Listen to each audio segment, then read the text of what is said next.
Hello बच्चों, welcome to the channel chemistry Sakha और मैं हूं केमिस्ट्री एक्सपर्ट मनोज शर्मा। बेटा जो आज का वीडियो लेक्चर है वो कॉमन है, 11th के लिए भी है और 12th के लिए भी है। 11th वाले इसको पढ़ेंगे केमिकल बॉन्डिंग में और 12th वाले इसको पढ़ेंगे जनरल पी ब्लॉक में, मतलब जनरल इनऑर्गेनिक केमिस्ट्री में। तो अगर आपने केमिकल बॉन्डिंग के 11th वाले बच्चों ने केमिकल बॉन्डिंग पीछे के लेक्चर्स नहीं देखे हैं तो डिस्क्रिप्शन बॉक्स में आपको लिंक्स मिलेंगे, वहाँ से आप पहले केमिकल बॉन्डिंग के बाकी लेक्चर्स को देखिए, फिर आप कंटिन्यू करिए। और ऐसे ही अगर 12th वाले बच्चों ने अगर जनरल इनऑर्गेनिक केमिस्ट्री यानी पी ब्लॉक के जो पुराने लेक्चर्स नहीं देखे हैं तो आप लोग पहले डिस्क्रिप्शन बॉक्स में जा करके उनको देखिए और फिर कंटिन्यू करिए। तो बेटा जो आज का वीडियो लेक्चर है हमारा, इसमें हम लोग इंटरमॉलिक्यूलर फोर्सेस के बारे में बात करेंगे। जैसे समझिएगा, अगर कोई हमारे पास आयनिक कंपाउंड है, हमने एग्जांपल लिया NaCl, तो NaCl में बेटा जी क्या होता है, Na पॉजिटिव होता है और Cl नेगेटिव होता है। हम कहते हैं कि NaCl जो Na पॉजिटिव और Cl नेगेटिव है, इसके बीच में आयनिक बॉन्ड है। आयनिक बॉन्ड है यानी इलेक्ट्रोस्टैटिक फोर्स ऑफ अट्रैक्शन है। अगर हमारे पास एक क्रिस्टल है पूरा जिसमें बहुत सारे Na पॉजिटिव हैं, बहुत सारे Cl नेगेटिव हैं, तो वहाँ पर फोर्स ऑफ अट्रैक्शन, कोई नया फोर्स ऑफ अट्रैक्शन नहीं आएगा। तो होगा क्या, एक और Na होगा, Na और Cl के बीच में जो ये वाला Na होगा, भाई यहाँ तो आयनिक बॉन्ड था ही, दूसरे NaCl यूनिट का जो Na पॉजिटिव होगा और ये वाला जो Cl नेगेटिव है, इसके बीच में भी कौन सा बॉन्ड होने वाला है, आयनिक बॉन्ड ही होने वाला है। मतलब अगर बात की जाए आयनिक कंपाउंड्स की, तो आयनिक कंपाउंड्स में जो फोर्स ऑफ अट्रैक्शन होता है वो इलेक्ट्रोस्टैटिक फोर्स ऑफ अट्रैक्शन ही होता है। तभी तो कहा जाता है कि जो आयनिक बॉन्ड होता है वो नॉन डायरेक्शनल है, मतलब उसमें ऐसा नहीं है कि जिन दो पार्टिकल्स के बीच में इलेक्ट्रॉन्स का एक्सचेंज हुआ है उन्हीं के बीच में होगा। एक बार आयंस बन गए तो ऑपोजिटली चार्ज्ड आयंस एक दूसरे को अट्रैक्ट करते हैं। लेकिन जो कोवेलेंट बॉन्ड होता है वो ओवरलैपिंग से बनता है। जैसे एग्जाम्पल अगर हम HCl का लें तो HCl में क्या रहा होगा, आपको पता है, हाइड्रोजन छोटा सा एटम और ये क्लोरीन बड़ा सा एटम, ये सॉरी यहाँ p ऑर्बिटल यूज होता है, आप मान के चलिए ये ओवरलैपिंग हो गई। ऐसे करके ये ऑर्बिटल है, p ऑर्बिटल है, फिर से बना लेते हैं। जब HCl बना होगा तो कैसे बना होगा, हाइड्रोजन ये रहा और ये रहा क्लोरीन, इनके बीच में ये ओवरलैपिंग हो गई और ये इस तरीके से HCl मॉलिक्यूल बन गया। और ये दूसरा HCl मॉलिक्यूल है, Cl, और ये H, ये दूसरा HCl मॉलिक्यूल है। तो जब दो NaCl को लिया था तो दो NaCl के बीच में कौन सा बॉन्ड था, आयनिक बॉन्ड। आयनिक कंपाउंड में दो यूनिट्स के बीच में भी आयनिक बॉन्ड होता है। लेकिन हमने ये दो कोवेलेंट मॉलिक्यूल्स लिए, HCl, इस वाले H और इस वाले Cl के बीच में जो बॉन्ड है जो कि ओवरलैपिंग से बना है, ये कौन सा बॉन्ड है, कोवेलेंट बॉन्ड है। यहाँ भी कोवेलेंट बॉन्ड है। लेकिन जो दो अलग अलग यूनिट्स हैं, दो अलग अलग मॉलिक्यूल्स हैं, इनके बीच में कोवेलेंट बॉन्ड नहीं है, इनके बीच में कोई और फोर्स होगा। हम उन्हीं फोर्सेस के बारे में बात करेंगे। तो इंटरमॉलिक्यूलर फोर्सेस जो हम पढ़ रहे हैं वो हम पढ़ रहे हैं प्रेजेंट इन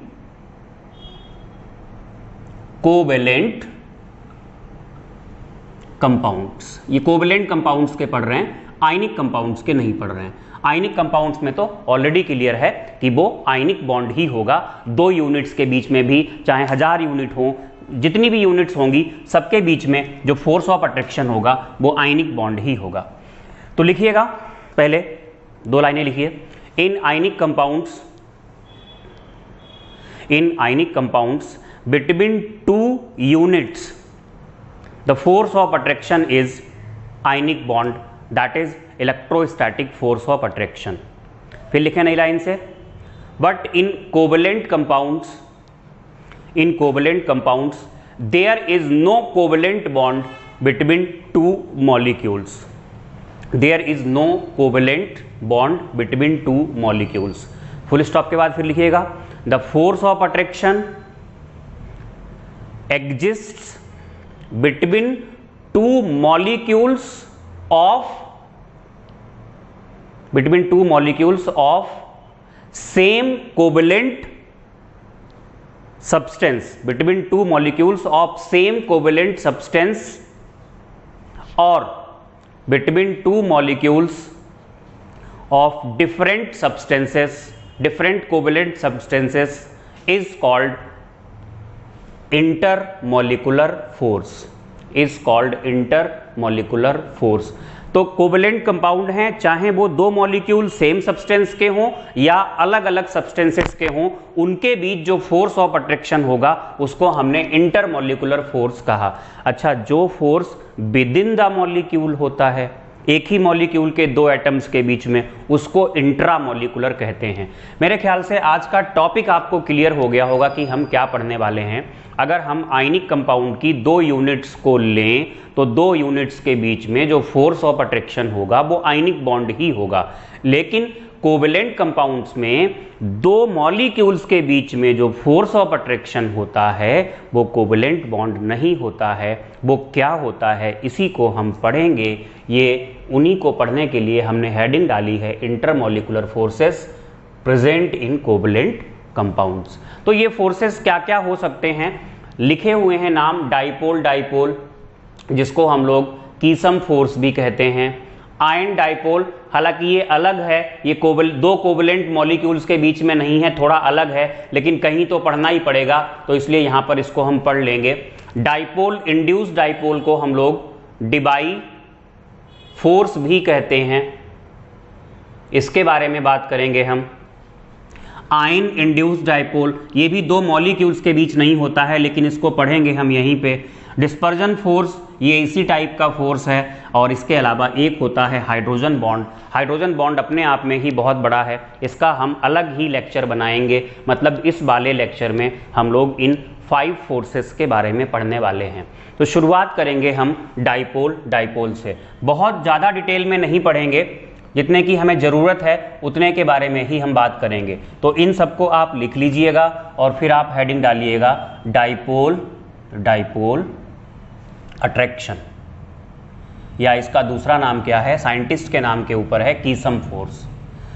तो बेटा डाइपोल अट्रैक्शन क्या होता है समझें। हमारे पास एक मॉलिक्यूल है जो कि कोवेलेंट है, ये HCl एक कोवेलेंट मॉलिक्यूल है, लेकिन डाइपोल अट्रैक्शन तभी होगा जब कोवेलेंट मॉलिक्यूल पोलर होगा। मतलब दो अलग अलग एलिमेंट के एटम्स के बीच में कोवेलेंट बॉन्ड बना होगा। तो इस वाले एंड पे जिसकी इलेक्ट्रोनेगेटिविटी ज़्यादा है पार्शियल नेगेटिव आएगा, इस वाले एंड पे क्या आएगा, पार्शियल पॉजिटिव आएगा। और जो दूसरा मॉलिक्यूल होगा इस तरीके से HCl, यहाँ पर पार्शियल पॉजिटिव आएगा, यहाँ पर पार्शियल नेगेटिव आएगा।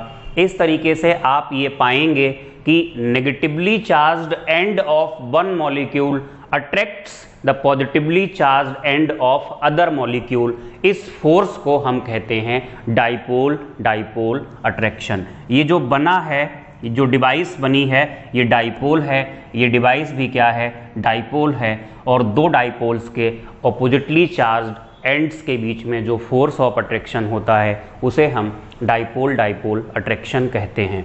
इसकी स्ट्रेंथ किस पर डिपेंड करेगी, तो अगर स्ट्रेंथ की बात की जाए तो स्ट्रेंथ के लिए या तो आप इसको कई फैक्टर्स में डिवाइड कर लो या एक सिंगल फैक्टर ले लो। डाइपोल मोमेंट जितना ज़्यादा होता है, डाइपोल मोमेंट अगर ज़्यादा होगा तो ये जो फोर्स ऑफ अट्रैक्शन है वो भी ज़्यादा होगा। जैसे हमने आपको डाइपोल मोमेंट पढ़ाया है HF, HCl, HBr, तो सपोज दैट HCl है और HBr है।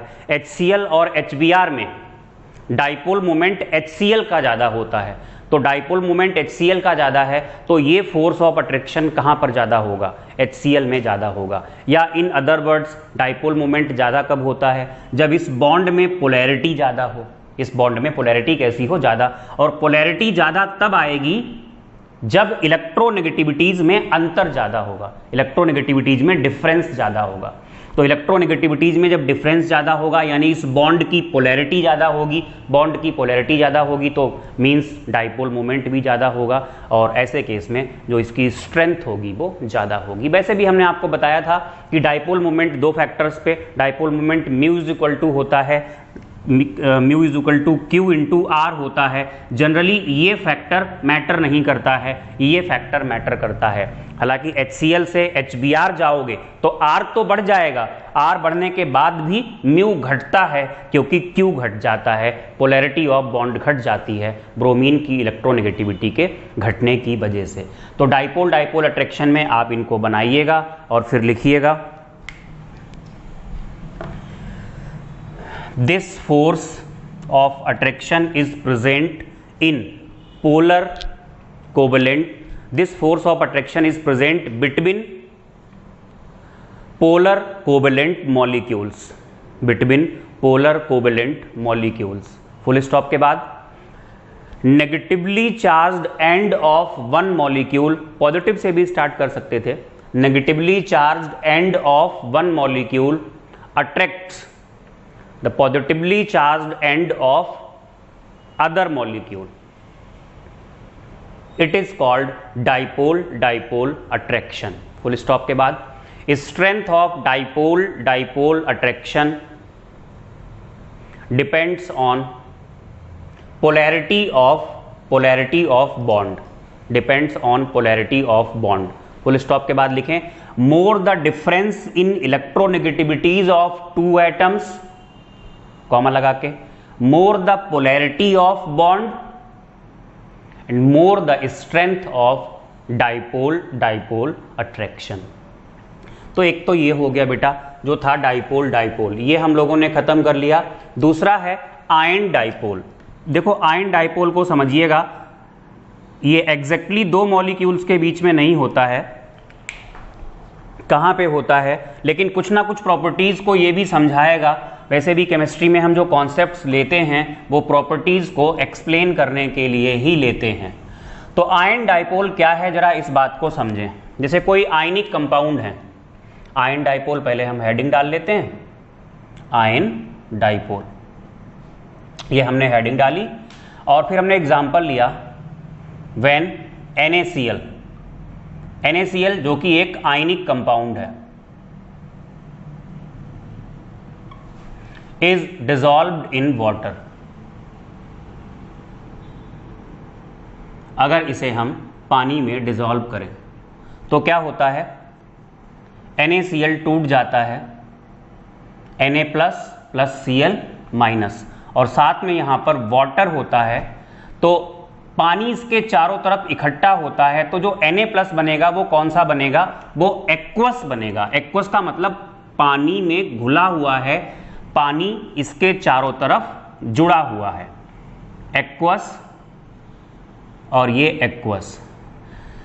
भाई पानी और ये जो आयन है, वाटर और जो आयन है, वाटर Na पॉजिटिव के चारों तरफ इकट्ठा हो गया, कोई ना कोई फोर्स ऑफ अट्रैक्शन तो काम कर ही रहा होगा, जिसकी वजह से वाटर Na पॉजिटिव और Cl नेगेटिव के चारों तरफ इकट्ठा हुआ है। तो यहां पे आपको बता दें, द फोर्स ऑफ अट्रैक्शन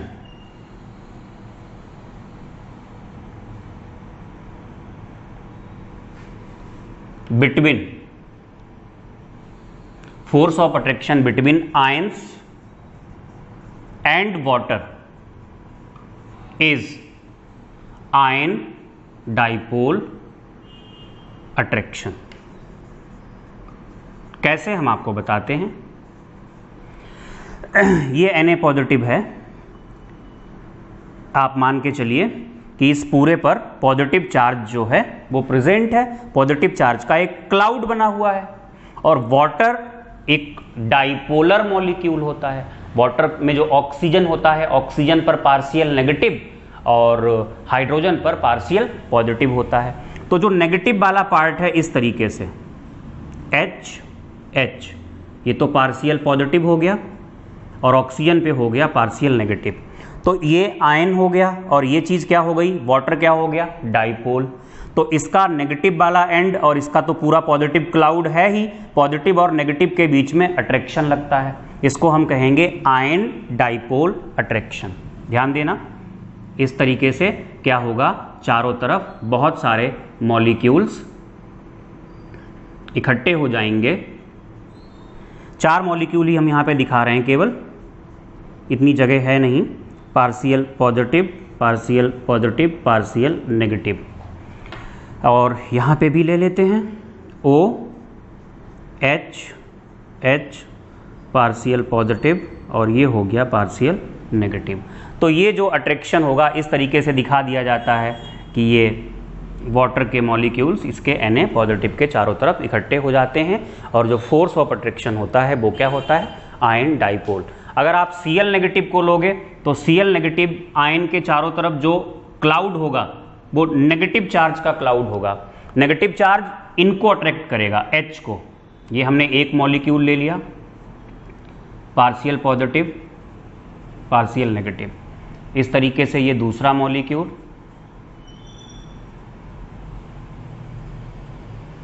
ये तीसरा मॉलिक्यूल,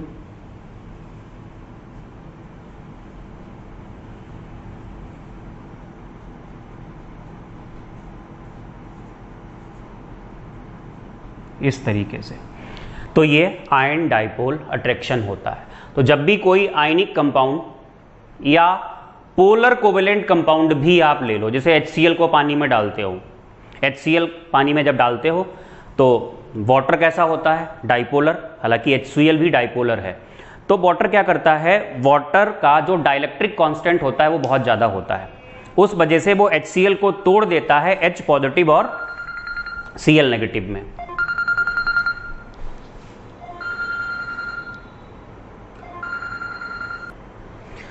हाँ, तो बेटा बात कर रहे थे, अगर कोई कोवेलेंट मॉलिक्यूल जो कि पोलर है, HCl को जब आप पानी में डालोगे तो वो टूट जाता है, वहाँ पर कुछ पोटेंशियल्स डेवलप होते हैं जिसकी वजह से H+ और Cl- में टूट जाता है। फिर H+ के चारों तरफ भी पानी इकट्ठा होता है इसी तरीके से, और Cl- के चारों तरफ भी वाटर का एक्युमुलेशन होता है, वो इसी तरीके से होता है। तो आयन, अगर कहीं पर भी आयन आपको एक्वस दिया गया है, कोई भी आयन है, चाहे मेटल का हो, जैसे हाइड्रोजन वो नॉन मेटल है, चाहे नॉन मेटल का हो, अगर एक्वस आयन है, चाहे पॉजिटिव हो चाहे नेगेटिव हो, तो उनके बीच में जो फोर्स ऑफ अट्रैक्शन होता है वो हमेशा क्या होता है? Ion dipole attraction. तो आप आयन डाइपोल अट्रैक्शन में इतना बनाइएगा, और इसमें इसको हम वाटर की जगह अमोनिया भी ले सकते हैं, क्योंकि अमोनिया भी एक सॉल्वेंट होता है। लिक्विड अमोनिया बहुत जगह सॉल्वेंट की तरह काम करता है, और अमोनिया भी आपको पता होगा N पे माइनस और H पे कैसा होता है? प्लस। वो भी एक डाइपोलर मॉलिक्यूल होता है। तो अगर कहीं पे अमोनिएटेड आयन है, अमोनिएटेड आयन, जैसे ये एक्वस वर्ड तो यूज करते हैं पानी के लिए, एक्वस आयन, तो वहां पर भी डाइपोल डाइपोल। और अगर कोई अमोनिएटेड आयन है तो वहां डाइपोल डाइपोल नहीं, सॉरी, आयन डाइपोल। और अगर अमोनिएटेड आयन है तब भी वहां पर आयन डाइपोल अट्रैक्शन ही होगा। तो बेटा जी इतना बनाने के बाद आपको समझ में तो आ ही गया होगा। लिखिएगा, this force is present between ion and dipolar molecule, ion and dipolar molecule. Generally when ions are, इसका एग्जाम्पल आप लिख सकते हो, एग्जाम्पल नहीं, जनरली नहीं, वो तो हमेशा ही होता है। एग्जाम्पल में आप लिख लो, example, when ions are hydrated और ammoniated, when ions are hydrated और अमोनिएटेड, आयंस आर हाइड्रेटेड और अमोनिएटेड, कॉमा लगा के, the force of attraction between ion, force of attraction between ion and solvent, solvent में वाटर है, ammonia है, force of attraction between ion and solvent, solvent के bracket में water, ammonia, is ion dipole attraction, ion dash dipole attraction. अच्छा, इस force की जो strength होती है वो किस पे डिपेंड करती है? लिखिएगा, strength of this force depends on, number 1, size of ion, size of ion. इसमें लिखिएगा, with increasing size of ion strength of this attraction decreases. दूसरा है charge on ion, charge on ion, charge on ion में लिख लीजिएगा, with increasing charge on ion strength of this attraction increases. तो ये दूसरा फोर्स हो गया, दूसरा फोर्स हो गया आयन डाइपोल। देखो बेटा, हर फोर्स का कुछ ना कुछ एप्लीकेशन है। डाइपोल डाइपोल अट्रैक्शन, जैसे HCl मॉलिक्यूल्स, HCl के बॉइलिंग पॉइंट को समझाने के काम आएगा। आयन डाइपोल, ये बताया आपको, कुछ आयंस जो कि सॉल्वेटेड होते हैं उनको समझाने के काम आएगा। ऐसे ही तीसरा ले रहे हैं हम, डाइपोल इंड्यूस्ड डाइपोल, डालेंगे हेडिंग डाइपोल इंड्यूस्ड डाइपोल।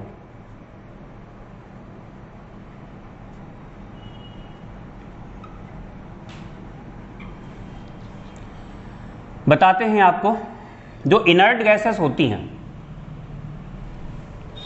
हालांकि वाटर में ज़्यादा सॉल्युबल नहीं है, वो कुछ हद तक डिसॉल्व होती हैं और उनकी जो सॉल्युबिलिटी होती है वो डाउन द ग्रुप जाने पर बढ़ती है।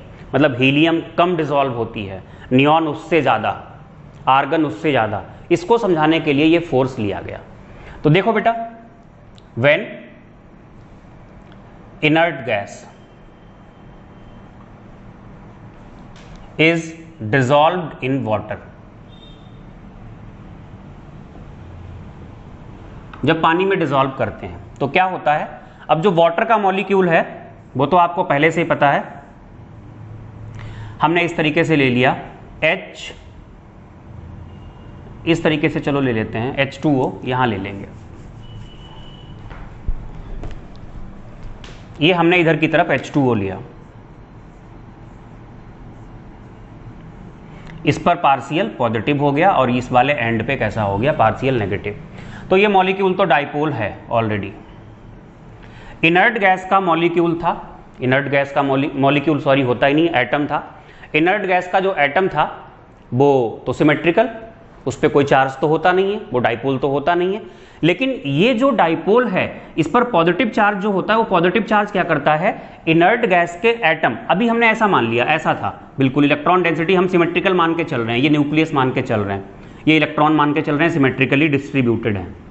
तो ये क्या करता है, इसके इलेक्ट्रॉन क्लाउड को अपनी तरफ अट्रैक्ट करता है और न्यूक्लियस को रिपेल करता है। इससे क्या होता है यहां पर, इससे यहां पर इसका जो शेप होता है, पहले भी हमने फजान रूल में ये पढ़ा है, इसका शेप जो होता है वो डिफॉर्म हो जाता है। इलेक्ट्रॉन डेंसिटी इस तरफ ज्यादा हो जाएगी ऐसे करके और इधर की तरफ न्यूक्लियस। तो ये एंड कैसा हो गया, पार्शियली नेगेटिव, और ये एंड हो गया पार्शियली पॉजिटिव। ये इनर्ट गैस एटम था, इसमें डाइपोल था नहीं, इसमें डाइपोल करा दिया गया, इंड्यूस, तो हम कहेंगे इसको इंड्यूस्ड डाइपोल। ये डाइपोल था और इसमें डाइपोल क्या किया, इंड्यूस करा दिया। तो अब जो फोर्स ऑफ अट्रैक्शन होगा इन दोनों स्पीसीज के बीच, डाइपोल, और ये क्या है, इंड्यूस्ड डाइपोल।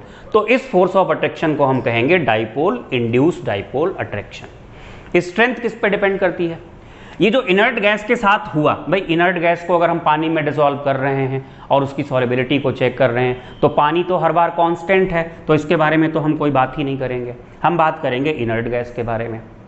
एक बार हीलियम को डाला, एक बार नियॉन को डाला, एक बार आर्गन को डाला, तो ये जो इनर्ट गैस है इसके साथ जो हो रहा है, it is called polarisation of inert gas. इसे हम क्या कहते हैं, पोलराइजेशन ऑफ इनर्ट गैस। जो इनर्ट गैस की पोलराइज हो जाने की एबिलिटी होती है, आसानी से पोलराइज हो जाएगा, तो कहेंगे इसके अंदर पोलराइज होने की एबिलिटी ज्यादा है। तो इनर्ट गैस के साथ जो हो रहा है, जो इसके साथ हो रहा है, वो हो जाने की या वो करवाने की जो एबिलिटी है इसकी, उसको हम कहते हैं पोलराइजिबिलिटी ऑफ इनर्ट गैस। क्या बोलते हैं, पोलराइजिबिलिटी ऑफ इनर्ट गैस। ये जो पोलराइजिबिलिटी ऑफ इनर्ट गैस होती है, ये इसका साइज बढ़ने पर बढ़ती है। मतलब अगर साइज बढ़ेगा तो इनर्ट गैस को आसानी से डिफॉर्म किया जा सकता है। साइज बढ़ेगा तो इनर्ट गैस को आसानी से डिफॉर्म कर सकते हैं। इसका मतलब डाउन द ग्रुप जाने पर इसकी पोलराइजिबिलिटी बढ़ जाएगी।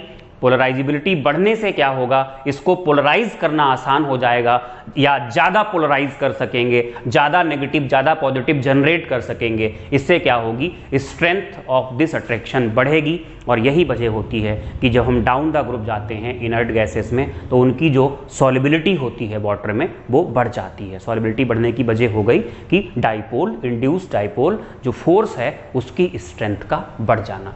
तो आप लिखोगे when inert gas is dissolved in water, लिखिएगा water, when inert gas is dissolved in water, comma लगा के, water which is a dipolar molecule, water which is a dipolar molecule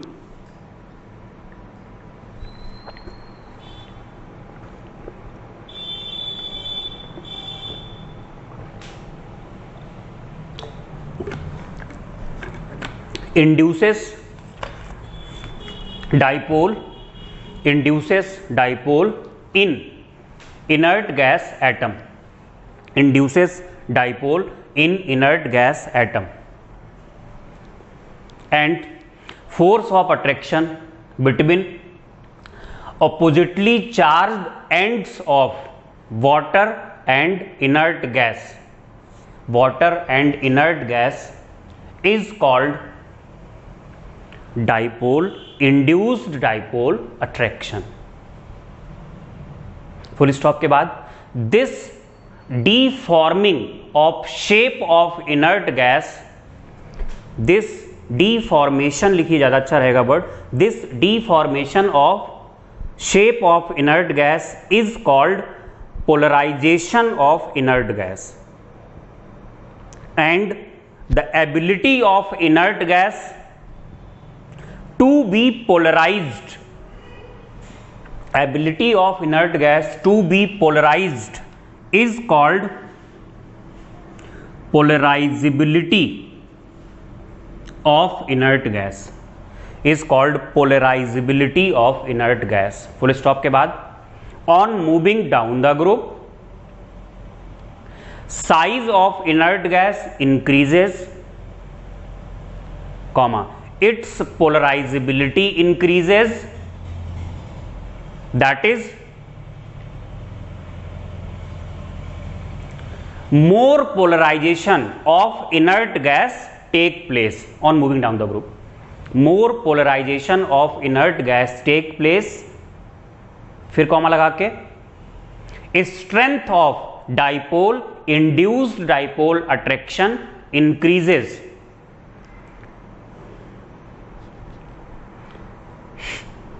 strength of dipole induced dipole attraction increases, hence solubility of inert gases in water increases. तो वैसे तो ये topic 11th का chemical bonding का है, 12th में अगर मान लो पूछ लिया जाए कि on moving down the group inert gases की जो सॉल्युबिलिटी होती है वाटर में वो बढ़ती है, उसकी वजह क्या है, तो आपको आंसर देना होगा the reason of solubility of inert gases in water is dipole induced dipole attraction. फिर फुल स्टॉप के बाद लिखोगे on moving down the group with increasing size of inert gas polarisability of inert gas increases, comma, strength of dipole induced dipole attraction increases, hence solubility of inert gas increases. तो ये हो गया तीसरा dipole induced dipole.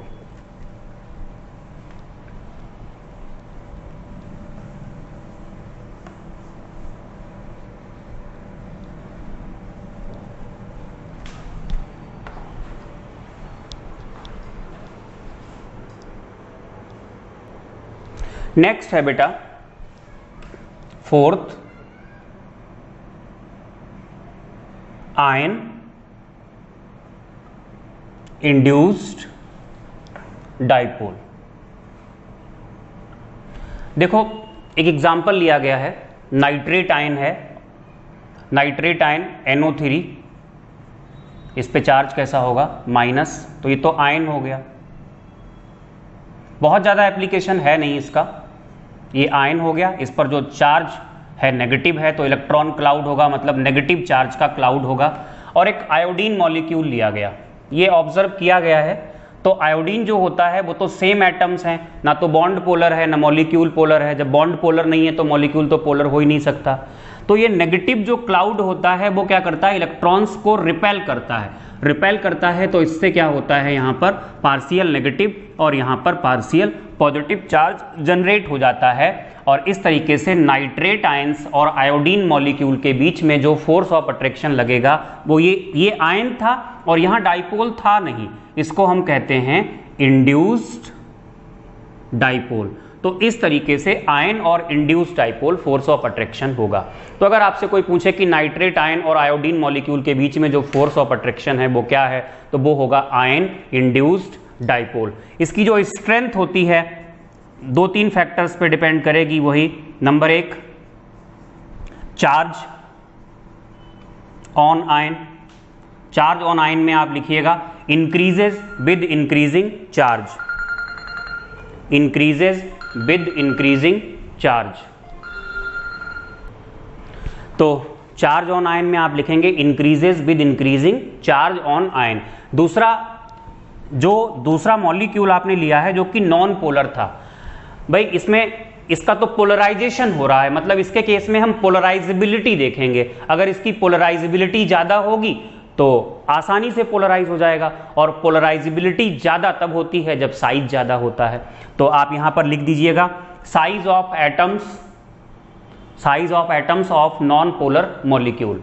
इसमें लिखोगे with increasing size of atom of non polar molecule it's polarisability increases, hence strength of ion dash induced dipole attraction increases.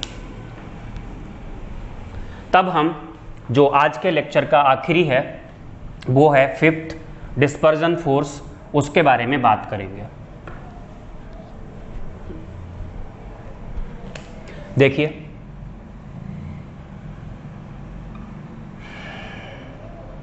Dispersion force, या scientist के नाम पर, साइंटिस्ट का नाम था फ्रिट्ज लंडन, उनके नाम पर इसका दूसरा नाम रखा गया लंदन फोर्स। बेटा जी इनर्ट गैसेस के बॉइलिंग पॉइंट को समझाने के लिए ये फोर्स दिया गया। जब नीचे की तरफ जाते हैं इनर्ट गैसेस में तो उनका बॉइलिंग पॉइंट बढ़ता है। कैसे समझाया गया? देखिए बड़े विचित्र तरीके से समझाया गया है।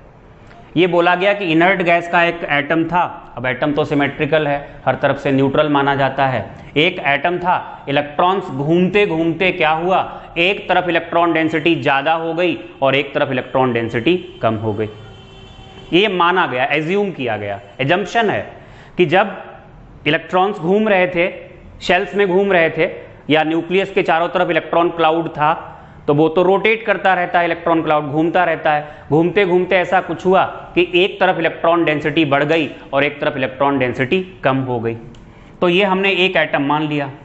तो एक तरफ इलेक्ट्रॉन डेंसिटी बढ़ गई और एक तरफ इलेक्ट्रॉन डेंसिटी कम हो गई। मान लिया इधर की तरफ इलेक्ट्रॉन डेंसिटी बढ़ गई, 7, इधर हमने 8 दिखाए। तो ये and automatically partially positively charge और ये पार्शियली नेगेटिवली चार्ज मान लिया जाएगा।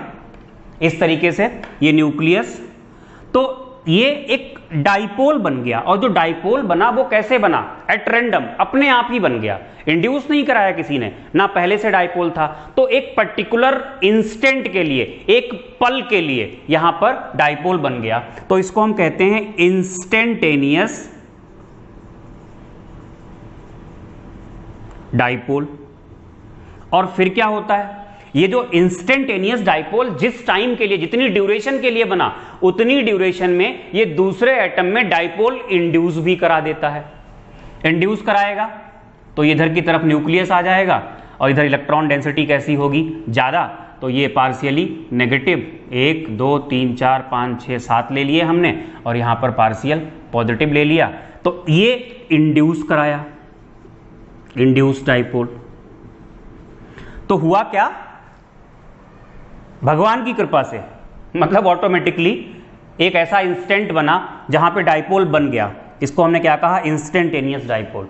और उस दौरान उतने टाइम में दूसरे एटम में डाइपोल को इंड्यूस करा दिया गया, जिसको हम कहेंगे इंड्यूस डाइपोल। और इनके बीच में अब क्या होगा? ऑपोजिटली चार्ज्ड एंड्स के बीच में अट्रैक्शन लगेगा, जिसको हम कहते हैं instantaneous dipole dash induced dipole attraction, या डिस्पर्जन फोर्स, या लंदन फोर्स, ये बोलते हैं इसको।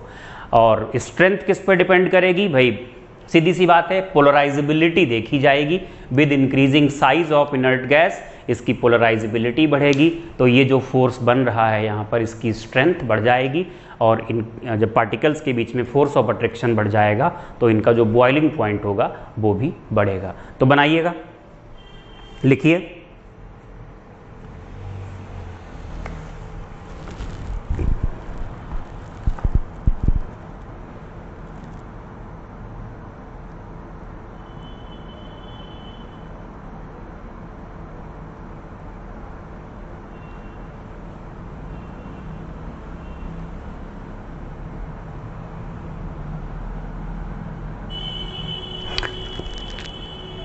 लिखिए these forces are thought to arise from the motion of the electrons, full stop के बाद, it is believed that at any instant of time, it is believed that at any instant of time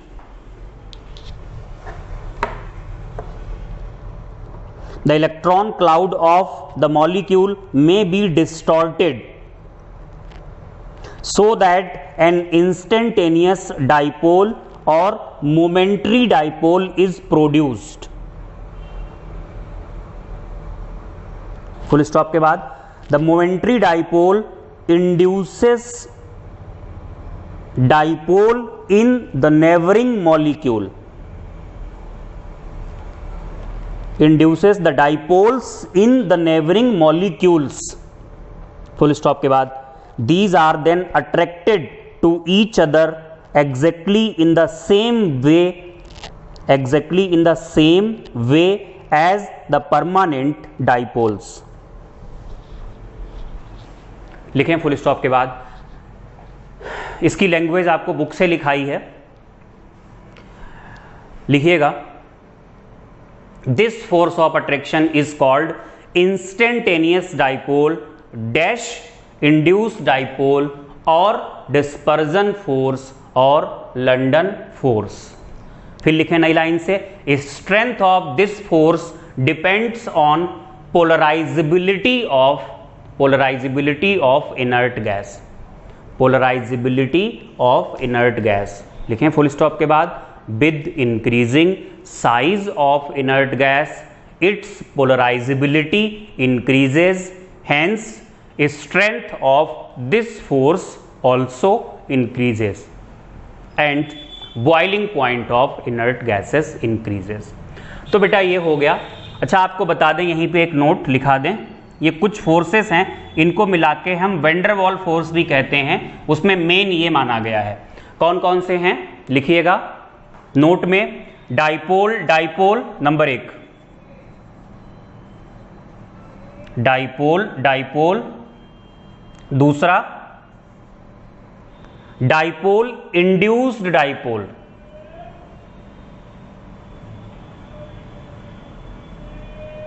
और तीसरा dispersion force.